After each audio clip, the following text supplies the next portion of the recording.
A gente tem que assim, pedir discernimento desse caminho que a gente faz, para a gente não ficar do jeito que eu vejo que 90% das pessoas fazem, que é ficar naquela luta contra determinadas coisas, do jeito que eu falei, apagando fogo mesmo. Então apaga o fogo aqui, depois melhora, né, porque o fogo abaixa, mas não extinguiu o fogo, ele está lá. Aí daqui a pouco vem o vento, o fogo levanta de novo e você vai ter que apagar e fica naquela luta. Né? Acho que eu tenho que rezar mais, acho que eu tenho que rezar outra coisa, acho que não está bom essa oração, eu tenho que fazer outra oração. E vai entrando, é um caminho muito desgastante que a gente pode entrar. Isso que Deus me falava no começo, e a gente tem que tomar cuidado, não é esse caminho que nós temos que entrar, até porque você já conhece esse caminho, não conhece? Eu garanto que a maioria conhece esse caminho, porque é o caminho que a gente talvez aprendeu erradamente, né, erroneamente, de que há uma mágica, e que se eu falar em nome de Jesus, lembra dessa orientação? Em nome de Jesus, sob o nome de Jesus, todo demônio se submete. Senão você fica em nome de Jesus, não que você não tenha que falar, mas é mais complexo do que falar só o nome de Jesus. Senão você entra em orações, e aí tem aquelas regras mais complicadas, não, tem que rezar o rosário, porque Nossa Senhora mandou fazer o rosário, então você não está rezando o rosário, não está adiantando. Vocês já escutaram isso? Porque eu já escutei. Então, é uma coisa assim que vai pesando, você já tem aquele monte de coisa que está te atacando, porque você nasceu numa família, né? Você já enxergou isso, né? Desde o começo a gente foi pensando. Você nasceu numa família que trouxe um monte de ídolos e demônios, né? Os demônios vêm com os ídolos, trouxe para dentro de casa, isso na família que você nasceu. Aí, se você é casado, piorou, complicou, porque daí veio os outros ídolos, né? Da outra família, também vieram para dentro da sua casa. E foi ficando aquele monte de ídolo lá com os demônios atrás, né, dos ídolos. Então, agora você está enxergando, você está entendendo por que acontecem determinadas coisas na tua vida, porque tem os ídolos. E aí você começou a tirar, começou a mandar embora, porque você entendeu. Se não entendeu tudo, uma boa parte talvez você tenha entendido sim, com o que a gente foi falando. E aí você foi começando a tirar essas coisas pela oração, que é espiritual, você tem que tirar pela oração, e pela atitude. Então, há coisas que não faço mais, há coisas que não concordo mais, há coisas que não aceito mais, porque eu entendi que isso não condiz com a minha vida, isso não é bom. Então, você vai tomando atitude e oração, você vai fazendo as duas coisas. Aí teve aquele dia que a gente fez a oração de sair da gaiola, né, sair da prisão, porque, na verdade, nós ficamos aprisionados com aquilo que aconteceu, aquilo que a nossa família trouxe. Então, eu tenho determinados sentimentos de apego, de ligação, principalmente com a família, e que me prendem, e eu preciso sair da gaiola.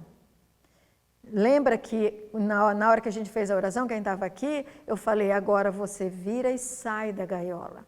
Não foi Jesus que entrou e fez a mágica de te quebrar aquela gaiola lá e você ficar livre. Não, é você que saiu.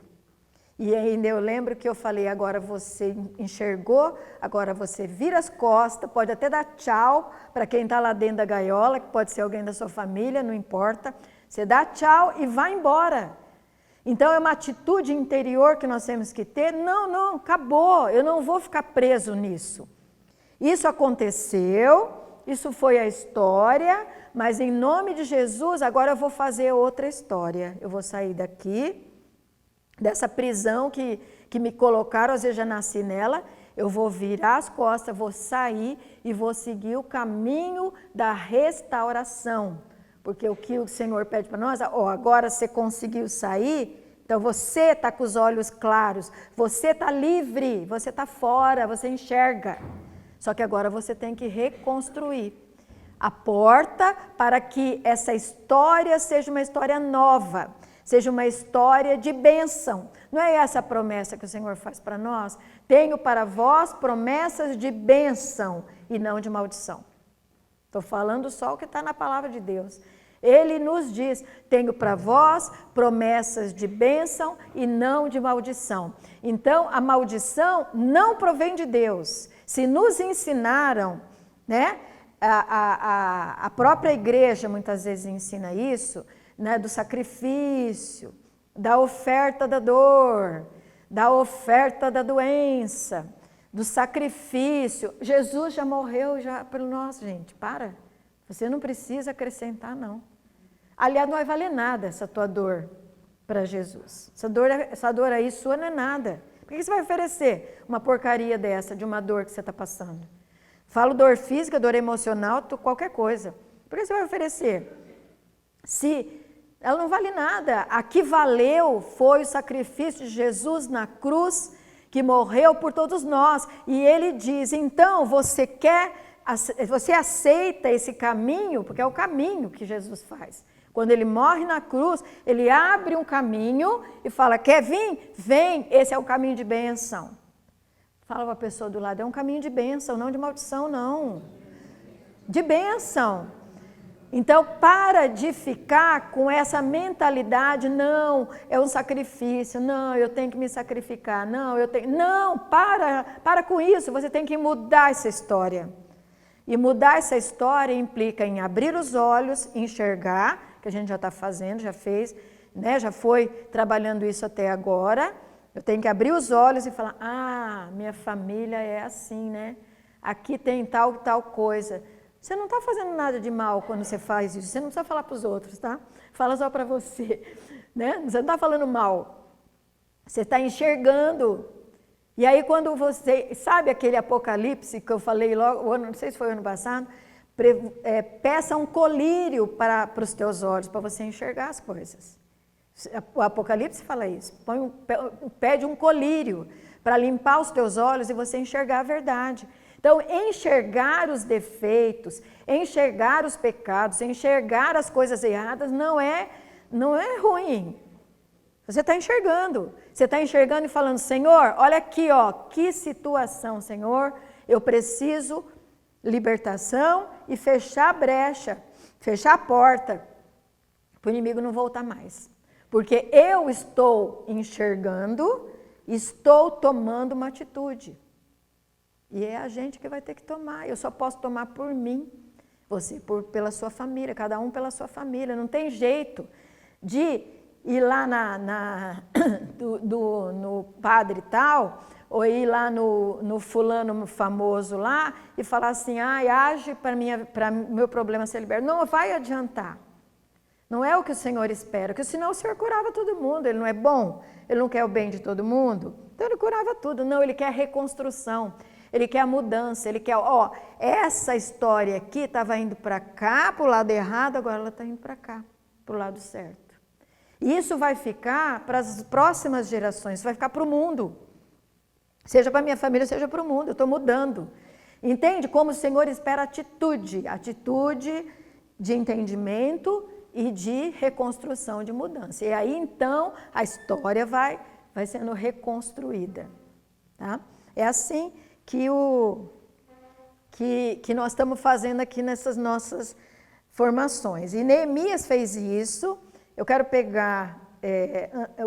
hoje a gente vai entrar nos profetas lá, mas antes eu quero retomar aquele capítulo 4 de Neemias, que eu não lembro o versículo, que eu não anotei, onde ele fala assim, vamos lá, desse jeito aí, nessa luta aí, luta para cá, luta para lá, tentando arrumar as coisas. O que acontece? O inimigo, vendo que eles estavam trabalhando, falou assim, vamos lá pegar eles, né? Porque nós vamos ficar ali de espreita e vamos pegar e vamos derrubar eles. Vamos derrubar o que eles estão fazendo. E aí Neemias tem uma estratégia, que ele fala assim para as pessoas, né? Vocês vão trabalhar com uma mão, lutar com a outra mão, e vai ter uma trombeta. E quando a trombeta tocar, significa que o inimigo está perto. Então é um aviso para todos. Então é aí que eu quero parar, nesse capítulo 4 ainda.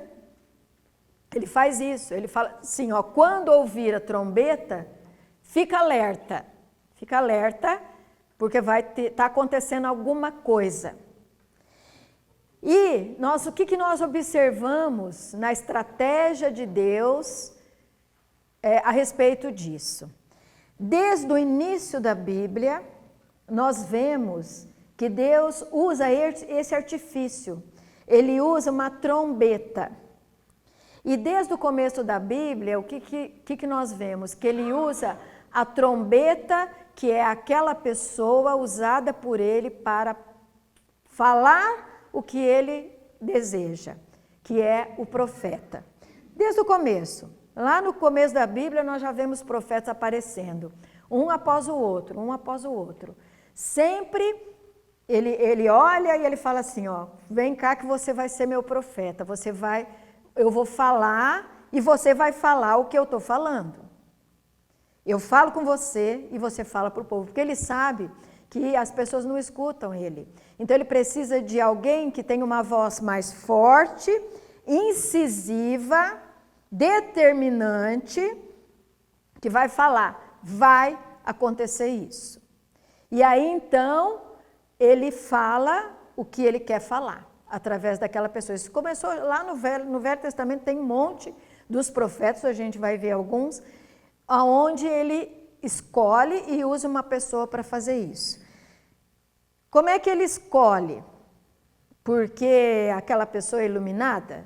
Porque aquela pessoa é boazinha? Porque aquela pessoa é melhor que as outras? Não, é porque aquela pessoa obedece. Por isso.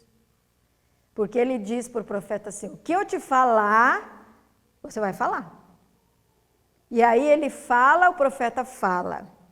Às vezes o profeta é preso, o profeta apanha, o profeta é perseguido porque falou que não queria, que as pessoas não queriam ouvir. Mas ele fala. Então, quando a pessoa faz isso, o Senhor olha e fala, não, esse daí é meu profeta. Olha aqui, vou pegar duas passagens aqui. A primeira, que eu já falei da outra vez, é aquela de Oséias, capítulo 3, versículo 7, que nos garante, então não é eu que estou falando, não é eu que estou falando, eu estou falando que a Bíblia fala, tá? Eu tento viver com a palavra de Deus, faz parte da minha vida. Muito menos então eu vou falar o que eu acho, tá? Porque eu acho um monte de coisa, mas eu não falo o que eu acho. Eu estou falando o que a palavra de Deus fala. E ela fala assim, Oséias capítulo 3, versículo 7. Certamente o Senhor não fará coisa alguma, sem primeiro avisar os seus servos, os profetas. Então, tá lá. Ele disse isso, ele disse, ó, nada eu farei sem avisar quem? Qualquer pessoa? Não, os meus servos, os meus profetas. Porque antes ele tem que treinar o profeta. Como é que ele treina o profeta? Ele treina a obediência. Ele fala assim, vai lá e fala isso. Aí a pessoa fala assim, mas não vou falar não, de jeito nenhum. Vou falar esse negócio de jeito nenhum. Acabou, já não é mais, está fora. Né? Eu não vou não, vão rir de mim, vão falar que eu sou louco. Está fora. Ele vai testando. Então ele fala com quem obedece. Simplesmente assim. Não é um dom que cai do céu naquela cabeça da pessoa, porque eu até aprendi esse negócio dos dons, que tinha aquele profeta que era o profeta. Hoje, vendo tudo que eu já vi, eu vejo que é aquele que obedece. Muitos poderiam ser profetas que não são. Por quê? Porque não obedece, então não vai ser profeta. O Senhor primeiro testa e fala assim, faz isso. Aí o profeta vai lá e faz. E é engraçado que se você for ler todos, não sei se nós vamos falar de todos, mas de vários, né? Muitos profetas ele fala assim, Agora você vai e amarra um negócio no seu corpo. Amarra um cinto. Nem sei qual é esse que fez isso. Hã? Alguém sabe quem é esse? Hã? Ezequiel. Ele fala, vai e amarra um cinto, não sei o quê. Ele vai e faz. Você acha que ele sabia para que ele ia amarrar o cinto? Não, ele obedeceu. Ele só fez porque o Senhor falou, vai e faz. Aí ele foi e fez. Aí depois o Senhor deu o próximo passo. Porque a gente quer segurança. Só que a gente não tem segurança. A gente tem que ter obediência. Quando eu obedeço, e quanto mais eu obedeço, mais eu tenho segurança no que eu estou falando. Outro dia, uma coisa bem simples, o João Gabriel perdeu um negócio lá, no quarto dele, e começou. Aí começa, né? Mãe, eu tenho que achar esse negócio. Mãe, você tem que me ajudar. Mãe, quer dizer, significa assim, revirar tudo, né? Para achar o tal do negócio, que não era nem nada importante, mas... Não, você tem que me ajudar, porque eu tenho que achar esse negócio. Aí eu olhei para ele e falei assim, vamos rezar. Daí, eles já estão acostumados, né? Vamos rezar, só depois que rezar. Aí, entrei lá no quarto, fiz uma oração. Aí eu virei para ele e falei assim, olha aqui no cesto de roupa. Aí ele falou, você está louca? Você está louca que vai estar aí no cesto? Eu falei, começa a tirar as coisas do cesto. Aí ele abriu, achou o negócio lá dentro. Aí ele olhou assim, né? Se você for analisar, você está indo contra a lógica. Você está só rezando, escutando a Deus e fazendo o que Deus está mandando. É uma coisa bem pequena, mas eu tenho certeza que ele não vai esquecer nunca mais isso aí que aconteceu. Porque ele vai ver que Deus age. E é assim que a gente tem que andar. Eu não sei o que vai acontecer, eu só vou obedecer. Vou rezar e vou obedecer. Porque se eu quiser segurança, não vou encontrá-la. E aí o Senhor vai me descartar e vai falar, você não serve, porque você não consegue obedecer. Você não consegue ouvir e fazer. Então você não serve para ser a minha voz no mundo. E eu tenho certeza que Deus quer que todos nós sejamos profetas, nós sejamos voz de Deus. Eu tenho certeza. Sabe por quê? Porque Ele precisa. Porque Ele precisa de gente que fale as coisas de Deus, com direção de Deus. Isso coisa pequena, como dentro da casa da gente. Não precisa estar lá no meio da praça falando como profeta. Você pode estar dentro da sua casa, no seu trabalho, falando as coisas que você não sabe, mas que o Senhor te inspira. E daí você fala, e aí as outras pessoas vão falar, não, mas Deus está ali, porque olha lá o que Ele falou e o que aconteceu. Estão entendendo? É esse profeta que o Senhor espera. E foi assim na Bíblia. Lá, a gente vê na Bíblia os profetas mais importantes, né? Tem uns lá pequenininhos que de vez em quando aparece o nome dele, mas a maioria que a gente conhece é aquele profeta que falou para o povo, que falou para o rei, que falou a direção de Deus para aquele país. Então são grandes, né? São pessoas mesmo que eram totalmente obedientes para Deus poder confiar naquelas pessoas para falar para o rei. Tanto que eles eram perseguidos, presos, apanhavam quando eles falavam, mas eles falavam o que Deus mandou falar. Então eles garantiram esse papel no mundo. Por isso que eles estão relatados aqui na Bíblia, né? Então nós vemos que isso realmente acontecia. Agora eu queria pedir, Sidney... Deuteronômio 18:9. Quando tiveres entrado na terra que o Senhor teu Deus te dá, não te porás a imitar as práticas abomináveis da gente daquela terra.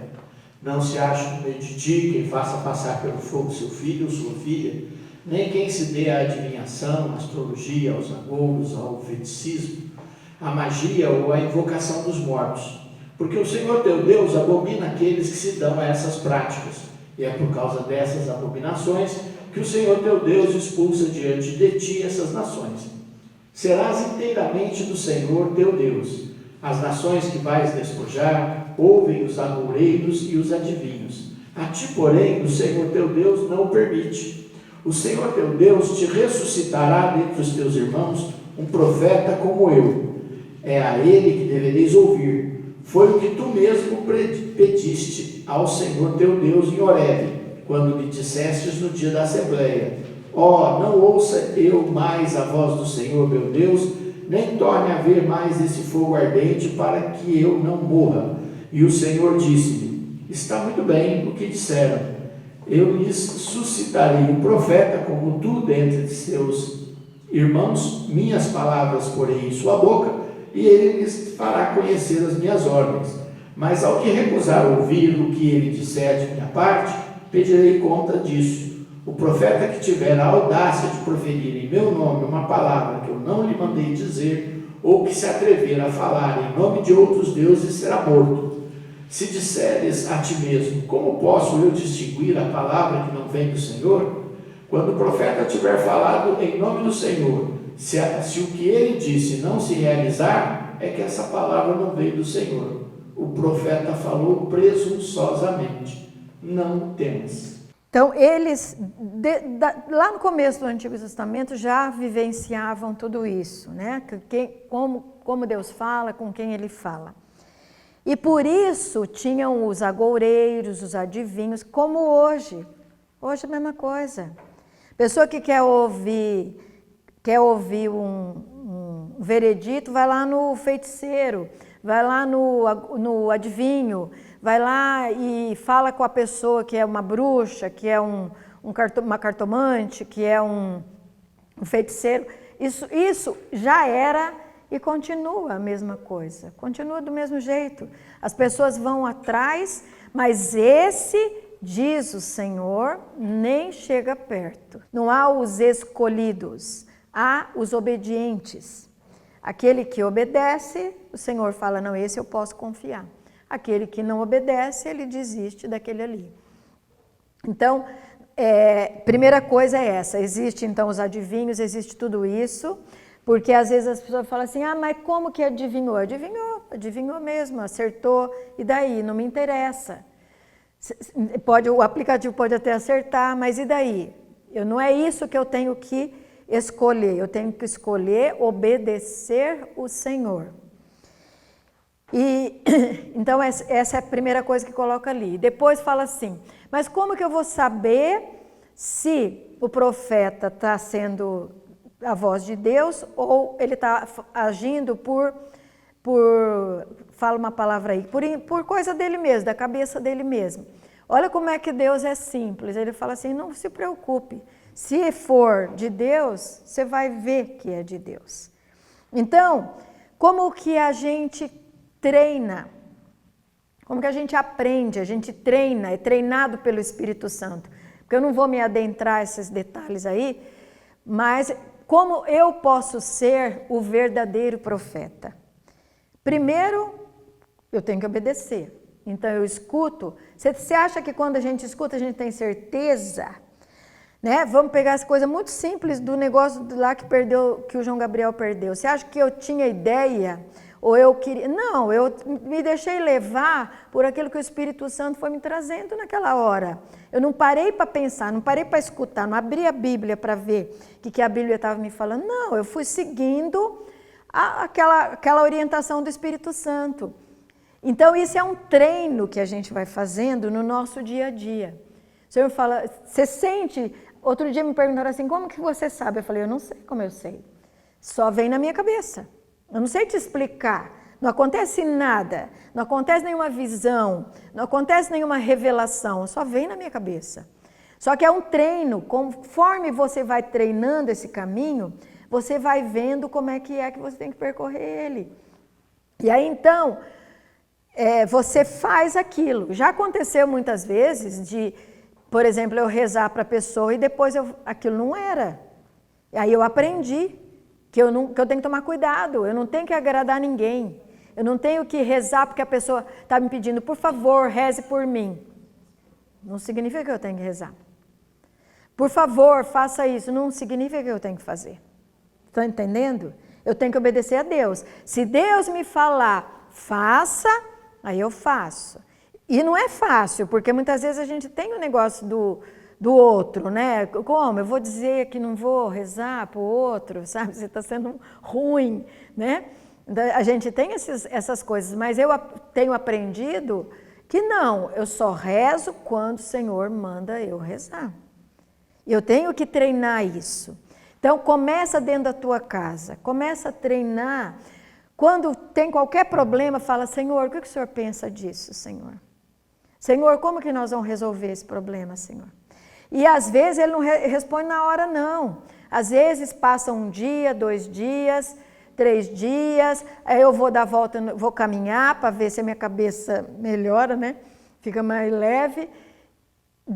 Daí, qualquer momento, de repente, vem aquela clareza. Não, é isso. Entenderam? É um treino.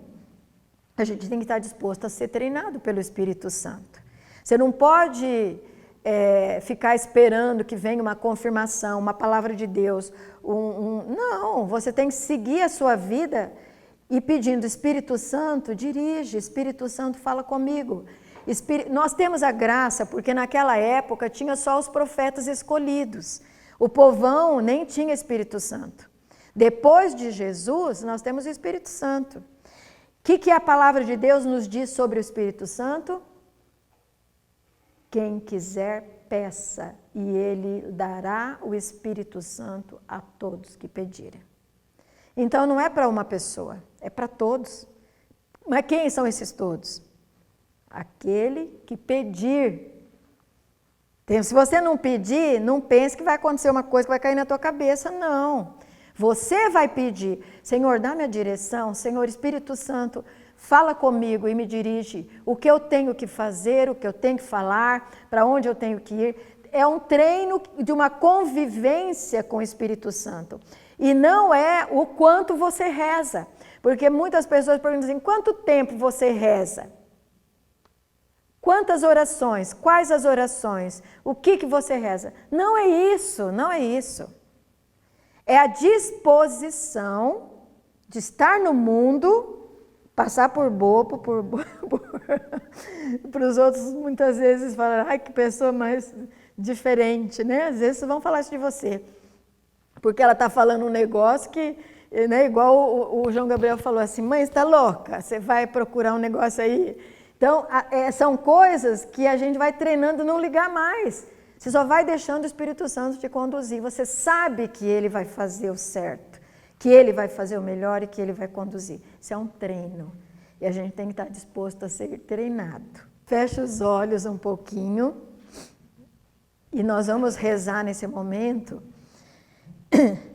que o Senhor nos treine nessa missão profética. Porque o profeta, ele pode profetizar coisas mínimas, coisas grandes, não sabemos, mas nós temos que ser profetas aonde nós estivermos. De olhos fechados, você vai pedir, Espírito Santo, me ensina a ser teu profeta. Me ensina a ser profeta de Deus. Me ensina a falar a tua vontade, a falar a tua direção para as pessoas e para mim mesmo. Ensina-me a obedecer. Em primeiro lugar, o profeta precisa ser obediente ao Espírito Santo. Ensina-me a obedecer a tua voz, Senhor. E ensina-me a reconhecer a tua voz, Senhor. Porque preciso reconhecer a voz do Espírito Santo. Então, abre os meus ouvidos, abre a minha mente e me ensina a reconhecer a tua voz. E vai me ensinando, vai me treinando, Senhor, nesse caminho de ser profeta nesta terra, ser voz do Espírito Santo nessa terra, Senhor.